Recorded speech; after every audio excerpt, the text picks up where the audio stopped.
I speaking to? So you're speaking to Nomagugu, Liona, Balukwe, Lunga. I mean, of course, I've introduced myself as Nomagugu only. Yeah, I've got 3 names, and I don't even know why my friends gave me 3 names. Like, I fought the Chinese Nation. So I used to, a lot of people who have fought for the liberation struggle having all those names. Yeah. So, Nomagugu is a young lady, as you can see. Yes, I can see. Do I look old? No, you look very young. Fine, thank you. Beautiful too. I'm gonna add beautiful. They say a woman can't tell their age, but I mean, I don't mind because it's mine. It's not going to change. So I'm 25 years old. Okay. And I'm an aircraft maintenance engineer by profession, and I'm a humanitarian by passion. I think that summarizes. So you're a Ndebele girl. Yes. Okay. However, so I'm Ndebele because my father was Ndebele. But then I was born and bred in Harare, so I actually sound Shona, I think. Not because I think I've only been there once when I was 4 and I don't even remember much. So yes, I'm Ndebele, but then I can't even speak Ndebele. Well, it's not something to be proud of. I can, what they call me a doba, but yeah, I'm not really a fluent Ndebele speaker. Okay. So, born and bred in Harare? Yes. Okay. Where in Harare? In Kwazana 7. Okay. Yeah, that's where I grew up. Like since 96, I was born and bred in Kwazana 7. And that's where I still am at the moment. Any brother or sister? Yes, 2 brothers, an older one and a younger one. So you're the middle child. What did they say about me? I don't know. I was going to ask. I know about the way you reacted. I am actually an older. I'm the eldest. There's only 2, me and my sister. So I'm the oldest. So I don't know how it is in the. I was going to say in the middle, but also surrounded by 2 brothers. So no other girl. How was that growing up? I think it was a mixture of. Okay, it was bittersweet. Why? Because you know when you are surrounded by guys, you end up just probably behaving like them because that's your association. So I grew up more of a tomboy, and also then like the bitter part. I mean, we can't take away the fact that I'm a woman, and sometimes I need to act like a lady. But now it gets difficult because you're just used to being around men, and also with the field that I chose, engineering, it's male dominated, so you just end up tossed in between being who you really are, how you grew up, and where you are, and trying to blend in when you maybe associate with other women, or maybe when a certain event calls for you to behave and dress like a lady. So I think it has its pros and cons. Yeah. So you almost managed to find that middle balance line between sort of being a tomboy and being a girl. I'm still trying. I have to be honest. I haven't. I'm still trying. So what would you say? Like you more ladylike now, or you still got the tomboy? I'm a guy. Oh wow. Okay. Yeah. That's cool. Did you know what you wanted to be when you were young? Because aircraft engineering is specific. Yeah, it is. So growing up, I wanted to be a medical doctor, and then my second option was to be a pilot.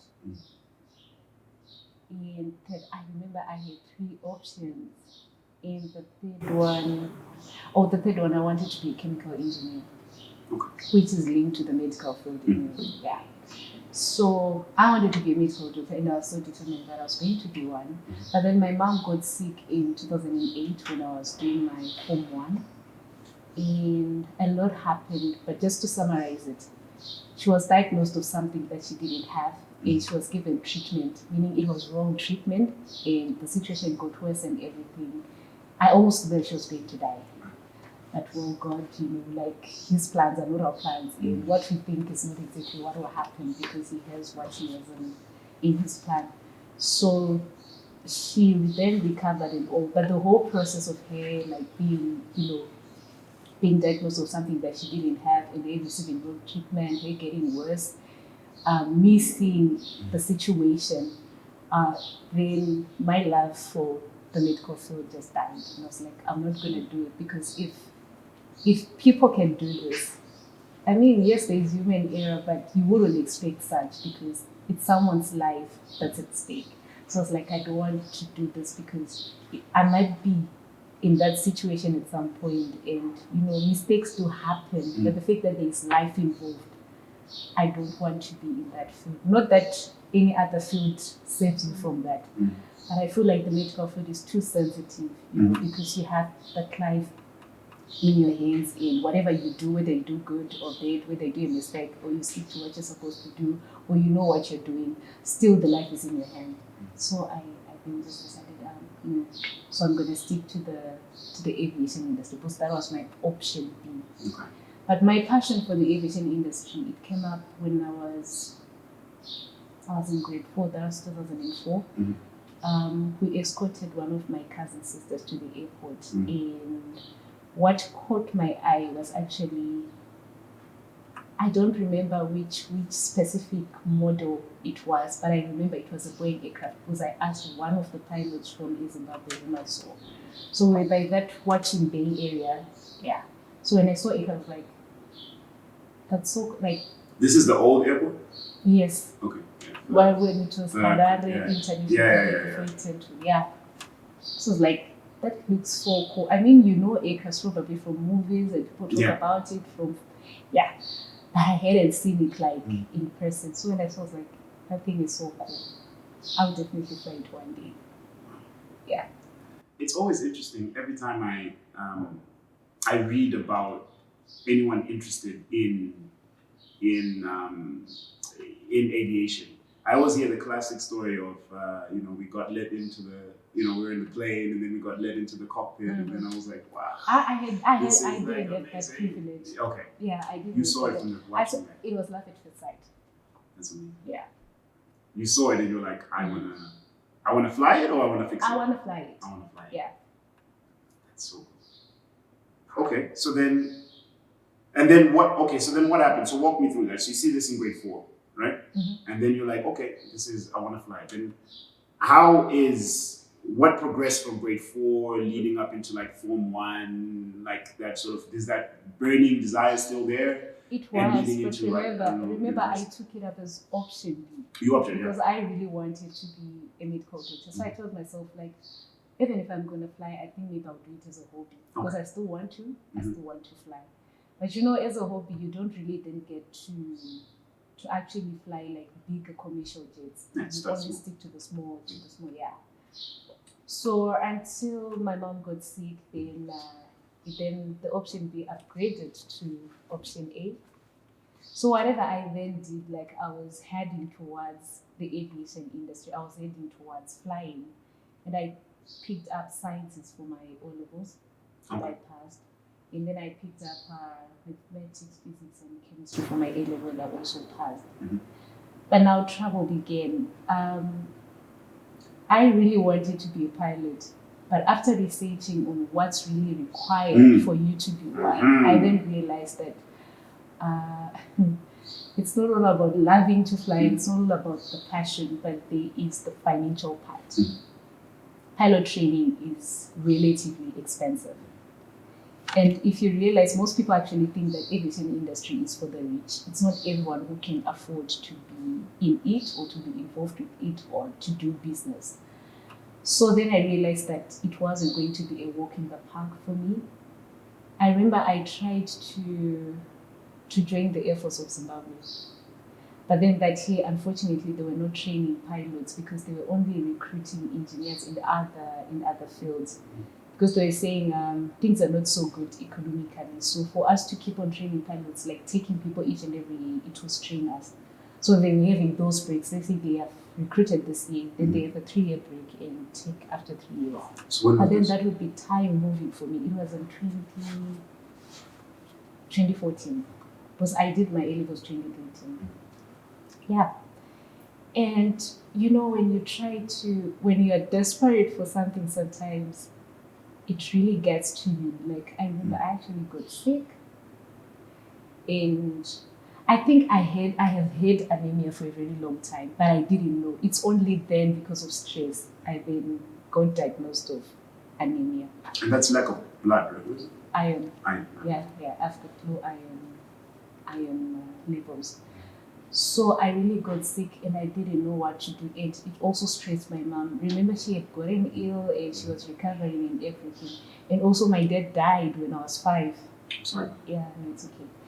So it really weighed down on me as well. And we started searching for scholarships, sponsorships, and everything, but to no avail. And then I realized that I wasn't doing myself any good, or even my mom or my brothers. And I decided to say, yes, I want to fly. It's expensive. You know, I have a younger brother. So even if we could try and get the money, it means it was going to be at the expense of also my younger brother's funding, because he's still young, he's still going to school. Like, it's a lot of money. So I then decided to just venture into the industry in any other affordable, so that maybe at the end of the day, when I'm qualified and I'm working, I could self-fund myself.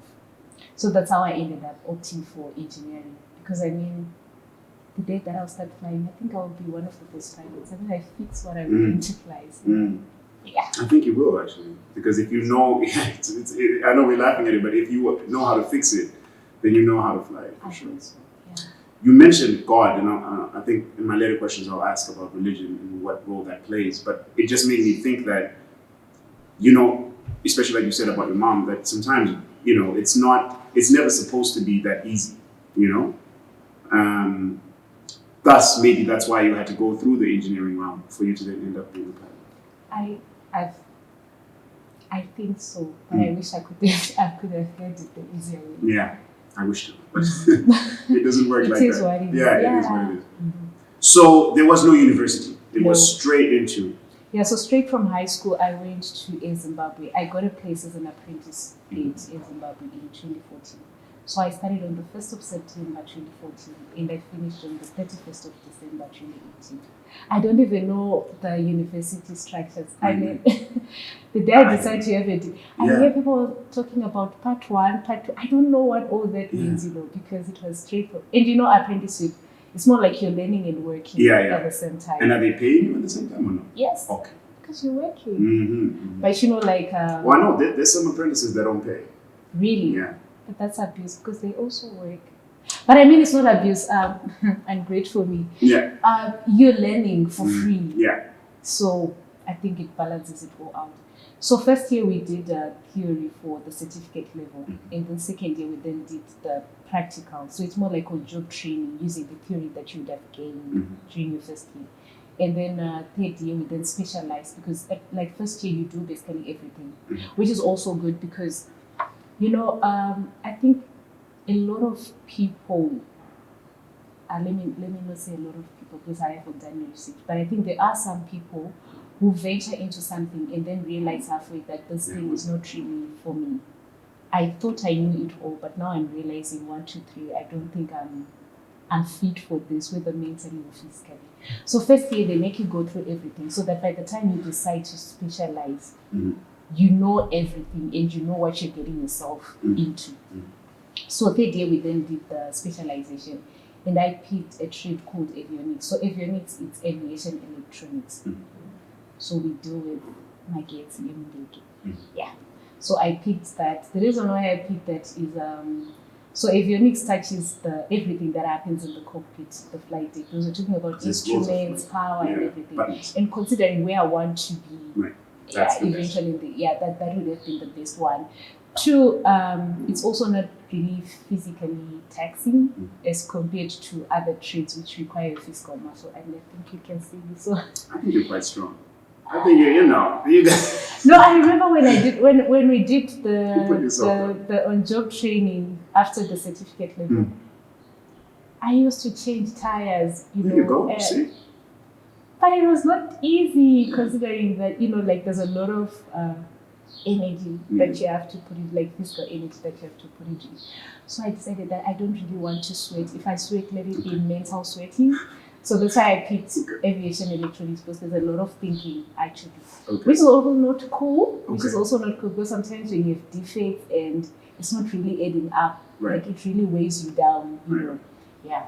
So that's the trade I chose. So after the third year theory, we then went 4th year and we then did the on-job training for the specific trade that I picked.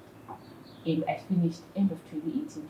I remember the day I finished my apprenticeship program, it was the 31st, New Year's Eve. I was actually at work. I was working at Air Zimbabwe the whole New Year's Eve. I think since I joined the aviation industry, I don't really remember Holidays. The time that I really spent with them. To say festive season, I was home full time now. Because that's the period when a lot of people are actually traveling. So yeah. And then I graduated mid-2019. First question that's amazing, by the way. Congratulations. Thank you. First question, how did Mama take this about you not going to university? I know a lot of, it's always like, we want our kids to go to university. I mean, how did she come around that? You obviously explained to her that you didn't want to become a medical doctor anymore, but trying to move into this field of aviation, where I'm sure at that point, did you know there were other women? Had you even thought of that? Or? I did. I done my research. Okay. So one of my role models is Captain Chipo Matimba. She started with Air Force and then she moved to Air Zimbabwean. Now she's with FastJet. So I really didn't need to know more women. Just one woman in the field was enough to inspire me to say, if she did it, then I can do it too. I think I can, if I had to fail, I had to fail whilst trying. Right. Not to say, no, this is one woman, so I think this is the fault. No, I had to try. So going back to my question then, how did your mom take this? So one thing about my mom is a respecter of decisions and she will support you way through. I think my mom only learned why I didn't take up the medical doctor field on one of the interviews. I don't remember whom I did it with. Because I didn't tell you. I mean, it involves things, so I didn't want to make her feel bad. Yeah, so she only learned it through an interview. But now we're cool. We actually talked about it after the interview. So I didn't know. Yeah. So I told her what then, because I just told her, I know, I think a lot of people just want to be medical doctors. I don't want to be one anymore. Right. I'm picking this. And she's like, okay, you've talked about it, but I didn't think you really, really want to do it. So then we talked about it and she was like, you know what, no one in our family has ever been in this industry. We have no one to say, Gugu wants to do this, so may you please help us. Yeah. So I think it's not going to be easy for us, but let's do it and see how it will end up like. So she supported me way through. I don't remember any day she down talked to me about it. No. Even the day I told her, I remember the very first exam that I wrote at school. I came back home crying. I was like, I don't think I made it. Because the thing with aviation industry, we don't really have a normal pass mark of 50%. It's either 70, 75, 80, somewhere there. So, when you're told during induction that when you get a 69, you failed, it will have an impact on your whole program because you're allowed a certain number of rewrites. I was scared. I haven't really struggled with my studies, but I was scared because I was used to the comfort of 50%, that type of thing. So the first day I wrote my exam, I cried. But funny enough, I know like whenever I say this, people be like, Google, I got 100%. Congratulations. Wow. And that gave me peace of mind. So since then I was so comfortable, I was so chill. Not that I relaxed, but at least I think that 100%, yes, I had worked. And I think also God wanted to show me that no, you can do this. Because the way I was so stressed after the exam, it wasn't cool. Wow. Yeah. That's amazing. But my mom was like, no, it's not like you're doing something that's out of this world. I think you passed. At least a 70 or 71. I'm sure you get that. You got the results came out. I was Wow. like, I couldn't believe it. But yeah. And I never failed an exam. I never, throughout my studies, I never had a rewrite or anything. I think because you loved it. We always underestimate the power of actually loving it. Even if you love something, loving it alone is not enough. The hard work. But the hard work becomes easier because when you love something, you're right. So your mom accepts all this and then you go through all this. Talk to me about how important, I guess, family is there now to you in terms of just your mother being so supportive. That helps, right? Having a supportive family, especially as a woman, especially in this industry. It did. I mean, the worst you can have is an unsupportive family. Because these are your people who are supposed to believe in you, who are supposed to, to help you. like my industry, there is nothing easy that comes with the industry, whichever profession you take within the aviation industry. Because I mean, it's least forgiving of mistakes. Like there's a lot of pressure. You're supposed to be precise, to be accurate on a lot of stuff. So for you to go through those pressures, let's say you're already in the industry, or you're still trying to find yourself, you're still trying to venture into the industry, that resistance and everything, and that pressure, those demands at work, and you come back home to an unsupportive family, that'll be the worst thing anyone can ever go through. And I'm really grateful to God that my family, they're very supportive. Even my brothers. So both my brothers are automotive engineers. Okay. Yeah, it's a family business. That is definitely, Yeah. That is amazing. So I think at that point, I won't talk about my younger brother. But my younger brother would always break that, my sister, she's doing aircraft engineering, Yeah. But my older brother, I remember we sat down and we talked about it. And he was like, I believe in you. And I'll do anything in my power to help you in any way I can. So I think what's left right now, it's just for you to also believe in yourself. Because even if you believe in you and you don't believe in yourself, it won't materialize into anything. Because I was also just scared, I mean, aircraft, those things, they seem complex actually, especially if you view it as an outsider, like you're not yet there. You'll be trying to understand, how does that big thing go up there, move from point A to point B? Because there's the force of gravity. Even if we jump, no matter how high we jump, we always come. So I was also scared, to be honest. But my family, they supported me. So then, alongside family, let's go to that question that I told you about, the religion one then. So how does religion play a part then in your life? So I'm one person who doesn't really like talking about actually three things. Anything to do with religion, politics, and sex. I avoid those three. But just to summarize it. Why? They are sensitive.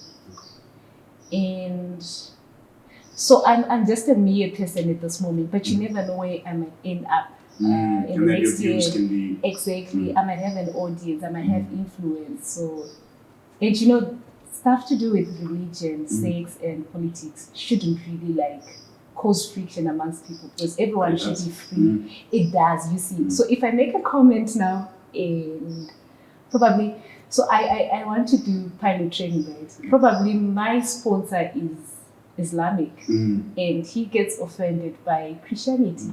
So, whatever that I say right now can actually have an impact on my future, depending on who I associate with. But what I can comment about religion, whatever you believe in, if you understand what you believe in and you're strong in it, you just need to maintain it that way, because religion sort of gives you a sense of what can I say? Which word can I use?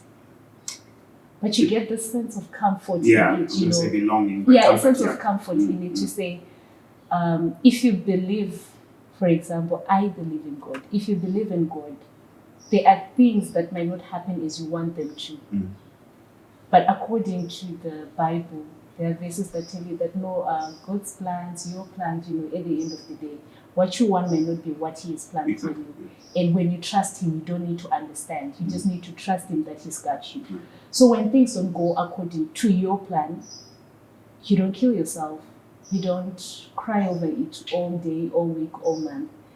You just have that sense of comfort to say, no, probably I wanted this, but maybe it's not right for me. So God is trying to redirect me. And that gives you sanity. Because without it, honestly, you lose your mind to say, I wanted this. I wait for it, or I've been doing so and so for it, but it didn't come true.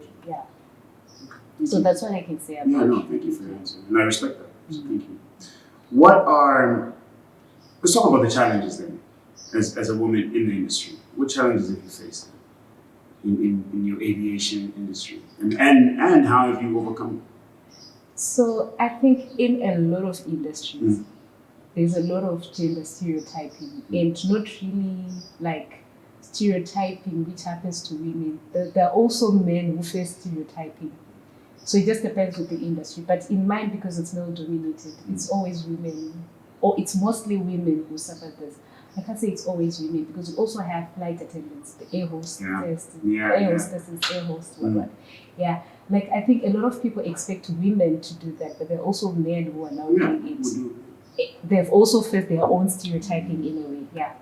So in my case, I always try to talk about this in a way that is sober because I mean we can't always cry, about it. If it's there, it's there, but you have to make it. So you have to find a way to maneuver through the stereotyping. But for me, I've suffered stereotyping because of my physique. Whenever I went to, and I told you my first year we almost did everything. In second year we were applying. Yeah, so there are trades which really demand physical energy, like physical energy, which I don't have. And I know I don't have it, so that's why I didn't choose to do that. Yeah. But you had to go through it so that you learn. And also you get to appreciate those trades when you're no longer doing them. So I remember one day, I don't remember what exactly I was doing, but someone passed a comment, and then actually passed a comment like, I think your place is in the kitchen, Wow. And I thought it's just one of those random comments, but it went on and on to a point where I just stood there and then I listened to him talking. And you start wondering, what did you do to the person? And so that's one of the moments. The other one, I remember I always have two. I always have two examples to this. But that one really, really weighed down on me.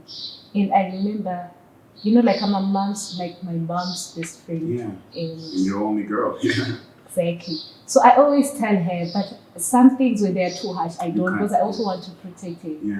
Yeah, I don't want her to stress much about me. I'm a big girl, so I need to take care of myself as well. Yeah, so, the man told me, those are the your place is in the kitchen. Like, if it was a guy doing this, it would have been done already, but you're still struggling and all. So now, you know exactly what you're supposed to do, but it's taking too much of effort and everything.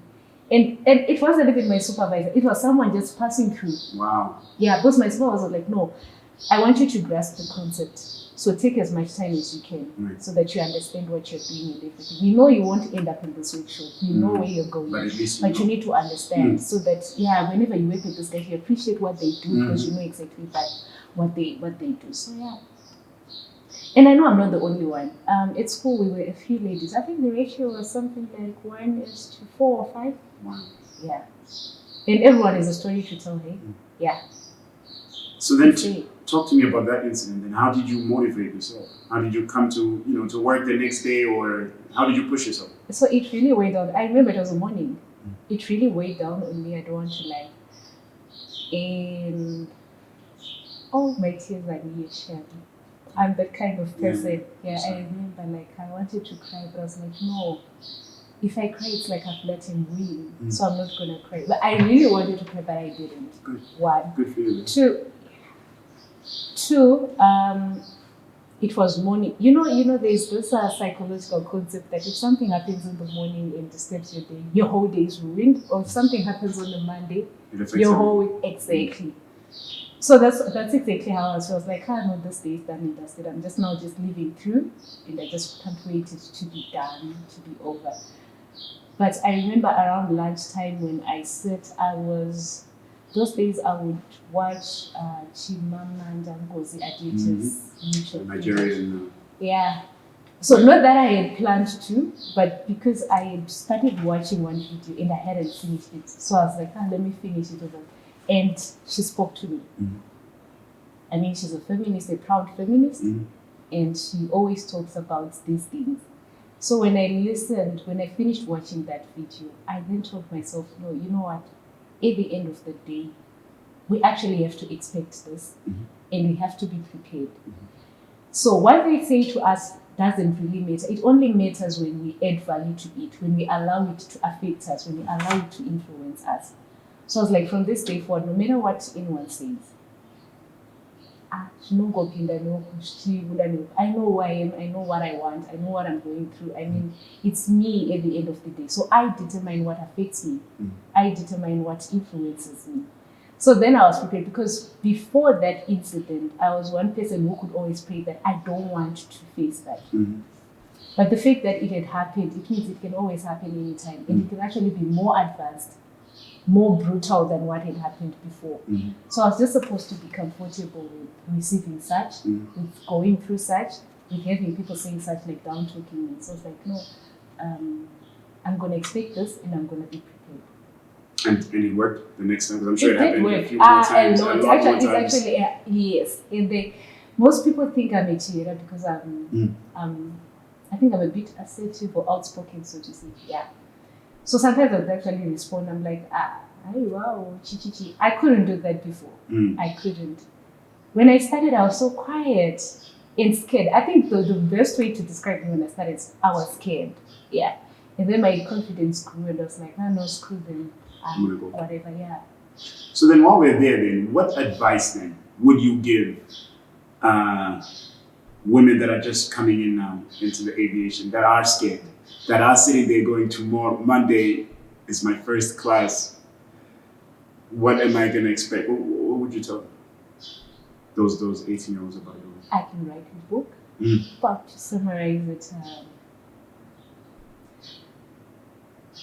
I think life generally is not easy.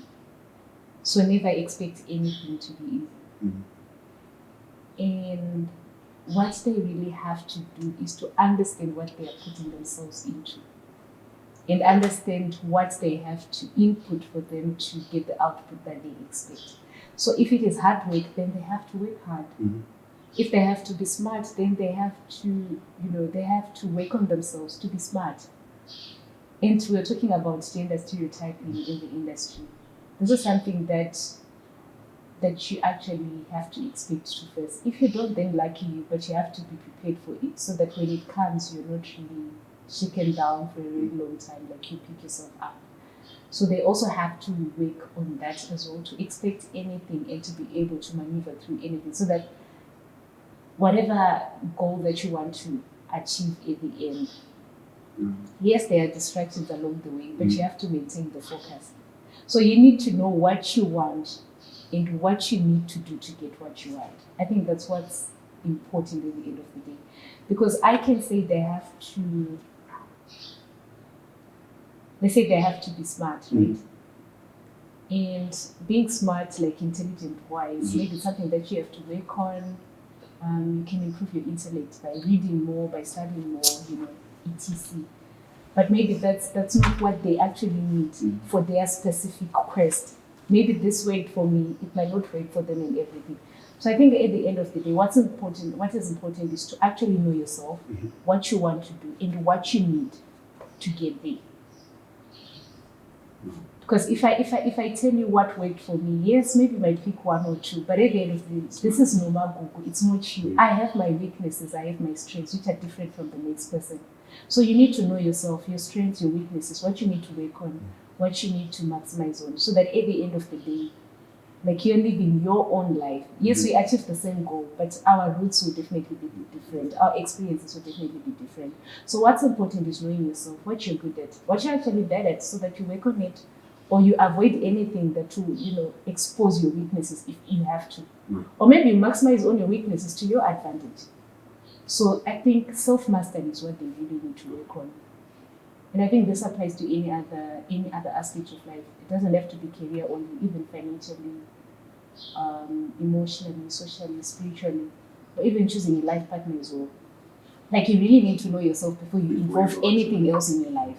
So if you don't, you find out that there are a lot of people who are being abused just because of ignorance of self, actually. Like, they don't know themselves. And then someone gets to know them, what they're good at, what they're bad at, and they take advantage of that. So I think self-mastery is actually what's really important. Okay. Anything else technical, it comes with the job. Yeah. But there's that social aspect that feeds any other aspect in your life. So they need to know themselves. Okay. What is the aviation industry in Zimbabwe, right? I'm just wondering this. Doing, because you mentioned to me the ratio of 1 to 4. Is the aviation industry in Zimbabwe doing anything to help or to motivate or to open the doors for other women? I know obviously this interview is going to help, but to help other women get in to this industry that want to be pilots or engineers. Are there any things that are being done there? Or if not, then what do you suggest could be done to get women to join you? So I won't talk about the industry at large because this will involve authorities, etc. But I know a number of individuals like Captain Chipomatimba, the one I mentioned. There's also Captain or First Officer Chipogazi, who is at First Gate. These ladies have been accepting interviews, have been accepting invitations to school, doing career guidance and all. I mean, pilots are busy. Their schedules are hectic. So if you see one sparing time to actually talk to someone, that's a lot of sacrifice, so to say. Yeah. And also we have various institutions like the one I work for, Flight Trades Aviation. In as much as it's a business, it's an aviation consultancy business. So in as much as it's a business, we also do free live shows whereby we host professionals who will be sharing about what they do, how they got there, any challenges, any words of inspiration to young ones. And this is free, which is something that I never came across when I started. So what else can I think of? But I know the South African Civil Aviation Authority. It actually does career guidance, aviation career guidance. Like this is an authority which is dedicated to do this career guidance, and it moves like from school to school. They have updates almost every month. So I also think this is something that maybe we could do as a nation, but this involves authorities now. It's different from individual effort or small companies' effort.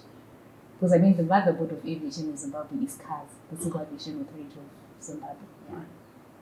Interesting.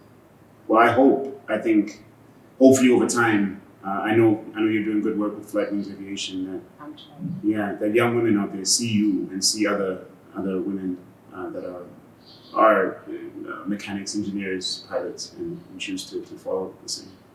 So I think I also mentioned that I'm a humanitarian by passion. Right, yeah. I actually have a charity organization. Yeah, it's called The Aspiration.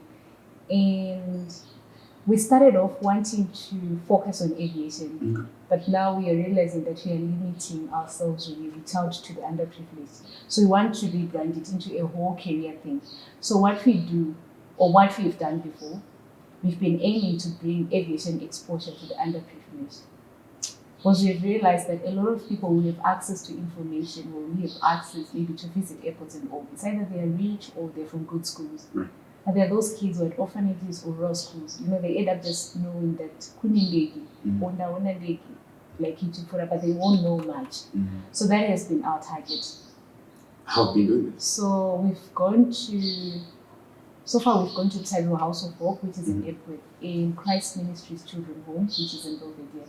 So we have hosted more like an aviation day, where we go there and we start talking about aircraft, the technicalities behind just a bit, but more of the professionals in the industry, what you can aspire to be. Because most people just think, they're pilots and engineers or maybe air hostesses. They don't know the rest. Yeah, but there are also aircraft cleaners, and it's a good job. Yeah. There are also those who cook food, the catercraft for the aircraft flights. There are also other trades, because when people think of engineering, they think of the heavy stuff. But they are painters. You need to see the aircraft looking good. They are painters and they're doing a good job, and there's actually a course specifically for that. We have those who do the interior decors and everything, seats arrangement and all. Like there's a lot involved with when an aircraft is there before flight, there's a lot of people who would have the yes. And during the flight, most people just know what happens during the flight, who is there during the flight, because they're involved. The before and after, they don't really know. So that's what we are trying to do, is we're talking to kids who are underprivileged. So that's what my organization has been doing.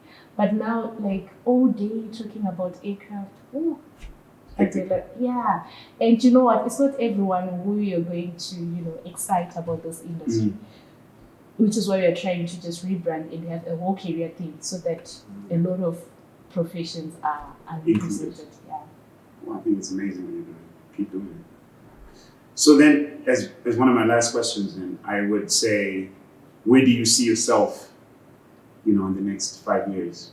I don't like being asked that question by Africans. Okay. And Africans watching me. All right. Because you think it's not going to happen? Or That was a joke. It was a joke? Okay. Yeah. You know what happens when, let's say, you're flying for the first time and they're like, please don't tell people. You never know what might happen. All It's right. that type of thing. Or it could be looked at differently. That it could happen. It could be the end. Yeah.